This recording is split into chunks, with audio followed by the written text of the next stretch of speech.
Am I still working on this thing? Yes, I am. So what we have going on today, I'm not going to film much of this because by now you've seen me solder things, but I'm going to replace a voltage regulator that is supposed to be a 24 volt and somebody had replaced it with a 20 volt at some point. It didn't seem to be causing any problems, but it's a cheap part. I'm in here. I'm going to do it. I have the correct little transistors to replace the one that I put in there that's working fine, but I had to twist the legs around. Again, it was cheap. I had to order stuff, so I might as well.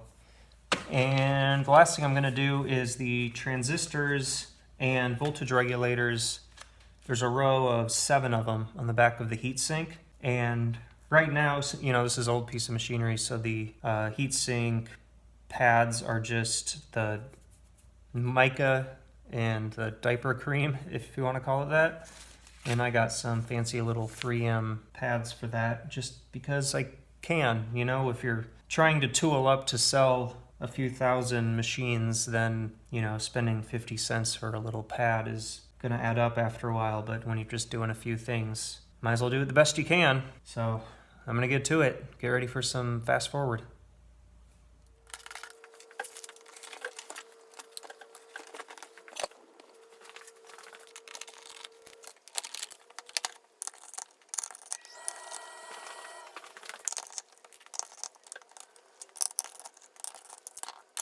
So there, can you tell the one of these that's been replaced? This one's got just different kind of oxidation on it. And then if you look at all of the numbers, but they're all exactly the same font and brand and everything, except this one is different, and it is a 7820. And according to everything else I have, it is supposed to be a 7824. So somebody put in the wrong thing, don't know who, didn't seem to be causing a problem, but I'm here, so what are you gonna do?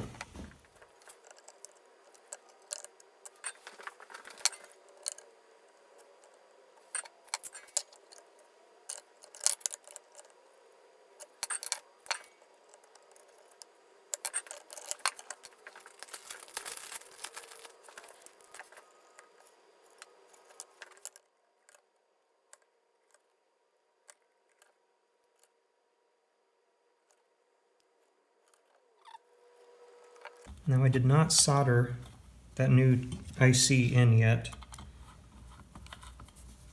I want to actually screw it down to the heatsink first so it's located correctly, because if I do it a little bit crooked, I run the risk of tightening up the screw and breaking the solder joint. Okay, this power supply is about to go back in for hopefully the last time. As you can see, I've done some cleaning on the bottom. Bunch of components were replaced, so there was a lot of flux and crap. So I got that all cleaned up, and that looks good as factory. Added some hot snot around the capacitors. Maybe does not look as good as factory, but the old stuff had crumbled off, so at least it's doing something. And if you remember, this IC was bad, and this IC was bad. Although probably actually it was this one, and then I put it there and replaced that one, but that's neither here nor there. So if your power supply goes out and you got weird voltages, check these guys and this guy.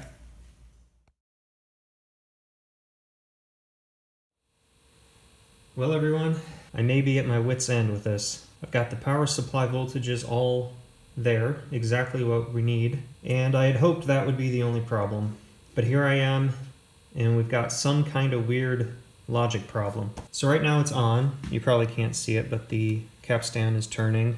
I've also got a little spring just temporarily holding that up so that it thinks there's a tape in there. So the left reel spins counterclockwise no matter what you do, and the right reel doesn't move no matter what you do. That sounds like some kind of logic problem. And I'm not really well versed in that. We went over it when I was in college 20 years ago, but the schematic, like everything else, it's just impossible to read. I mean, there's nothing I can glean from any of this. But here's what happens. I'll hit play, and you'll see the left reel will spin up really fast and then slow down. I don't know if that's what it's supposed to do because I've never played with one of these actually working, but that's what it does. Oh, it's actually turning clockwise, not counterclockwise, sorry. Okay, so there's play.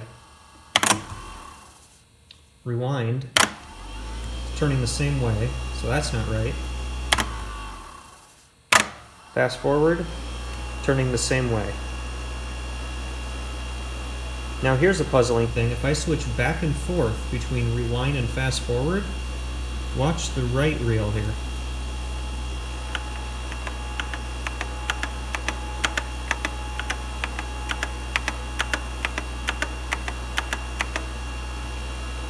So I can't explain that.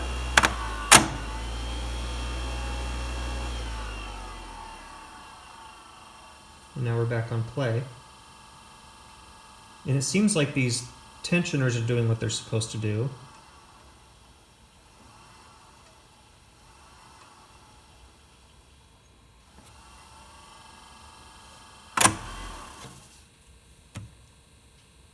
But there's something weird. The motors are apparently working, but something weird in the brains of the operation, telling them what to do.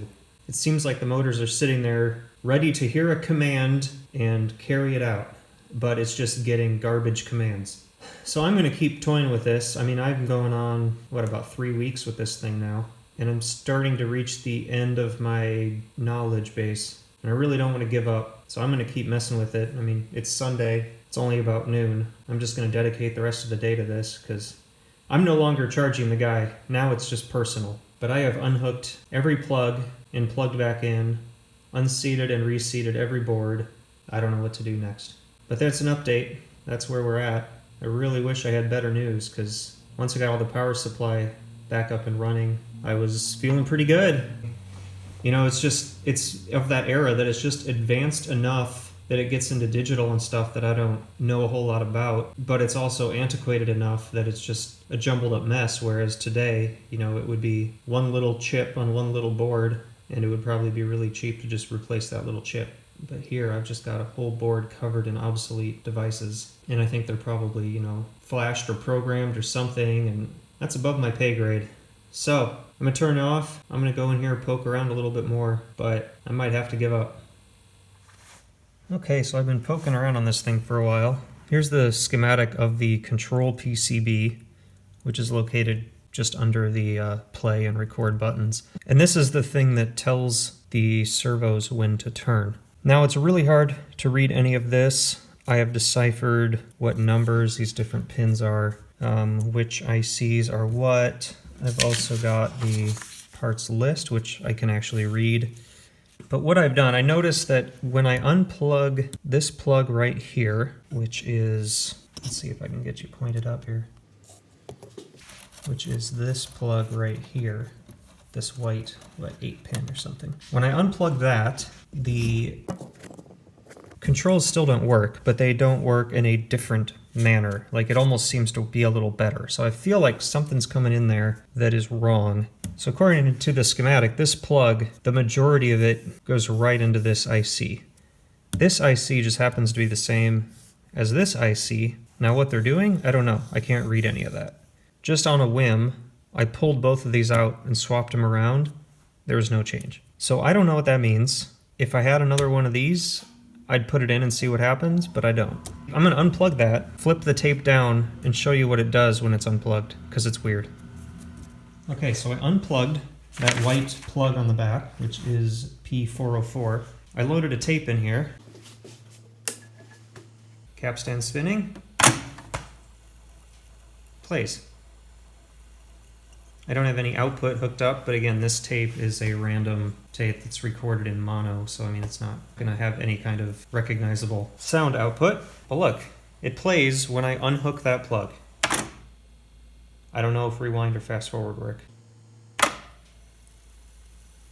That's fast forward, and it's forward, but not very fast. Let's see what rewind does. Yeah, that's not working.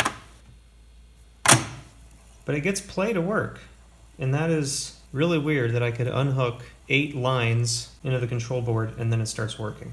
I don't know what that means, but that's where I'm at, and I really wish I had a better copy of that manual. That's all I can tell you right now. Back to thinking. Okay, I plugged that plug back in with the tape all set up like it was just running. no play, no fast forward, no rewind.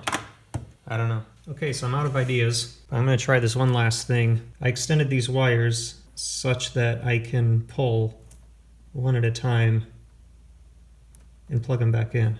So I'm gonna kind of have this hanging off the front of the workbench. I'm gonna lay this down, hit play or rewind or fast forward or whatever I need to do, and try pulling one wire at a time and see if one of those screws something up. And then I'm gonna look and see where that goes on the schematic. I don't know if this is even a good approach, but I'm out of ideas and I don't want to call the guy and tell him I give up yet. So here I am. Now it's 4 p.m. and I'm still at it. So here's how this project is going so far.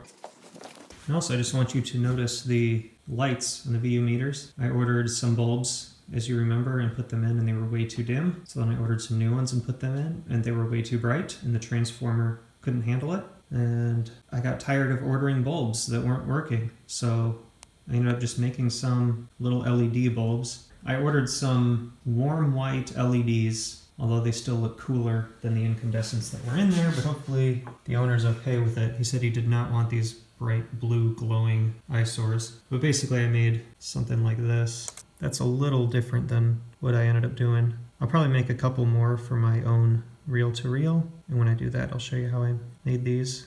So it was really simple and only cost pennies. Okay, underneath, here's my plug. Got them numbered, 1 through 8. I can just yank one wire at a time and see what happens. Nothing. Okay. Pin 1, no change. Pin 2, no change. Pin 3, no change. Pin 4, nope. Pin 5, nope. Pin 6.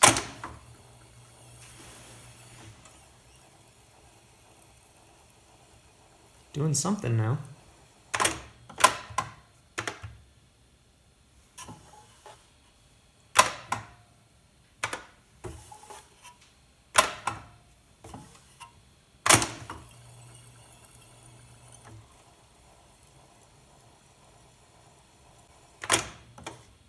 Okay, I'm going to make a note of that.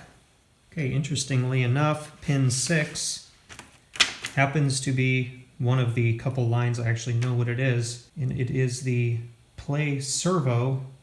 Okay, here's the pulse, and of course it doesn't work.